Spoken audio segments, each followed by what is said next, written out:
福傳及禮儀同出一源。有時，雖然我們看到福傳和禮儀在基督徒生活中的重要性，但可能看不出兩者是息息相關的。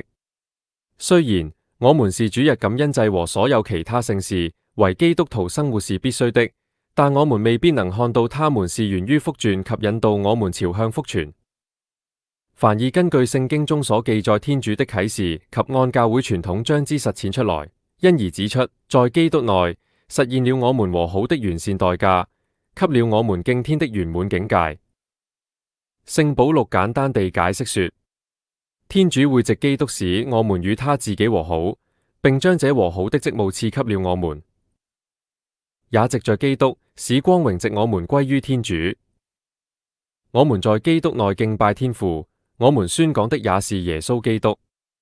耶穌基督是天父永遠長存的朝拜者，他有不可消逝的司祭品位，他常活着為我們祈禱，也是天主的福音，他是教會必須向普世宣揚的福音。當人們有意識地、充分地接受天主藉基督所完成的救贖工程時，也就說明傳教工作使天主獲得圓滿的光榮。我們在基督內才能分享天上的禮儀及延續他的福傳使命。就如父派遣了我，我也同樣派遣你們。耶穌基督就是禮儀及福傳的泉源，他是厄瑪奴耳，意即天主與我們同在。藉着禮儀行為及福傳工作，他臨在門徒中，並在他們中間工作。看，我同你們天天在一起，直到今世的終結。播種子，傳福音，傳行主